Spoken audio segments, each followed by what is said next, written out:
Fyrir nokkrum árum gaf sig línan frá Seyðisfirði yfir í Mjóafjörð Brekkugjá efst í Austdal. Gert var við hana til bráðabirgða og árið 2017 var lagður rúmlega 2 kílómetra strengur á Háfjallinu. Síðan þegar að framlíða stundir þá kemur upp að leiðarlínun falið að leggja ljósleiðara niður Mjóafjörð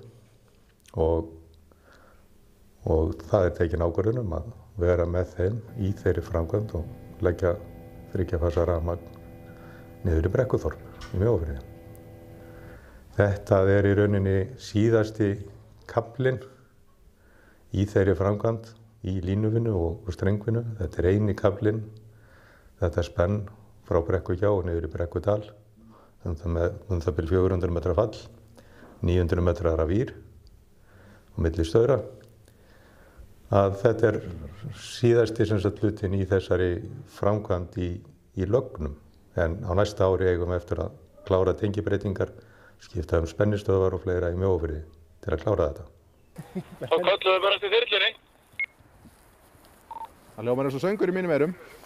Vegna 400 metra þverhnípis frá brún Brekkugjár og niður í Brekkudal þurfti að reisa staurastæður til að halda uppi 900 metra loftlínu í einu hafi milli þeirra uppi og niðri. Til að flýta fyrir vinnu við það verk var þyrla fengin til að draga vírin á milli staura, en þetta eini hluti leiðarinnar þar sem ekki hægt að plægja strenginn í jörðu. Þegar þessu lýkur leiðin klár til dreifingar og 3 fasa rafmagni niður í Brekkuþorp. Við vonum semst að klára þessa 3 fasa væðingu hérna niður á Mjóafjörð.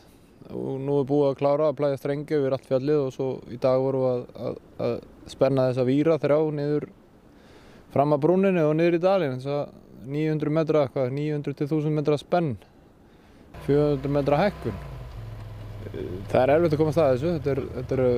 Neðri brúnin í 600 metra hæð og efri hlutin í 1000 metra hæð og það þarf að fara yfir eitthvað sem að varla að kalla slóða til þess að komast þarna. Ekki gott að vera mikið loftræddur. Þú ekki reyna það.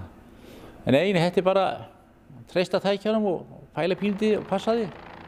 Það eina sem maður hafa í huga. Vera alltaf viðbúin einhverju óvæntu. Eins og með vírinn, fór ofan í körfuna því að enda ekki í honum. Alltaf klára því. Lagning jarðstrengs til Mjóafjarðar liður í því verkefni RARIK að skipta út loftlínum í dreifikerfinu fyrir jarðstrengi. Unnið hefur verið að þessu undanfarin ár all land á veitusvæði RARIK og hefur verið miðað við að taka fyrst fyrir elstu línurnar og þau svæði sem mest álag vegna veðurs og þar af leiðandi truflanir tíðastar. Það mætti strekkja meira. Má strekkja meira? Þetta ekkert hefðbundið verk og ég og menn á mínum aldri hefðum ekkert leyst þetta einu sinni held ég. En við fengum 2 frá Akureyri sem hafa eitt mest öllum sínum vinnuferli í einhverju svona vinnu og svo erum við með einna Grétar Reynisson sem reisti nú byggðalínuna bara einhendis ef marka maður sögurnar sem hann hefur sagt manni. Jú, þetta alveg dett út. Það var Dalatangi Dalaskarði fyrir nokkrum árum síðan, 5-6. Þá var ég með þyrlu líka. Þannig þessi línuvinna alveg dettu fyrir. Ég myndi ekki setja neina aumingja þetta allavega. Þetta eru naglar sem láta bjóða sér í mislegt sem aðrir myndu kannski ekki láta bjóða sér. Þetta bara vinnan mín og mér finnst þetta ekkert mál að fara fram á þetta. Þannig að vera það lengi. Þetta ekkert hættulegt finnst mér allavega. Í góðum tækjum þá er þetta bara gott.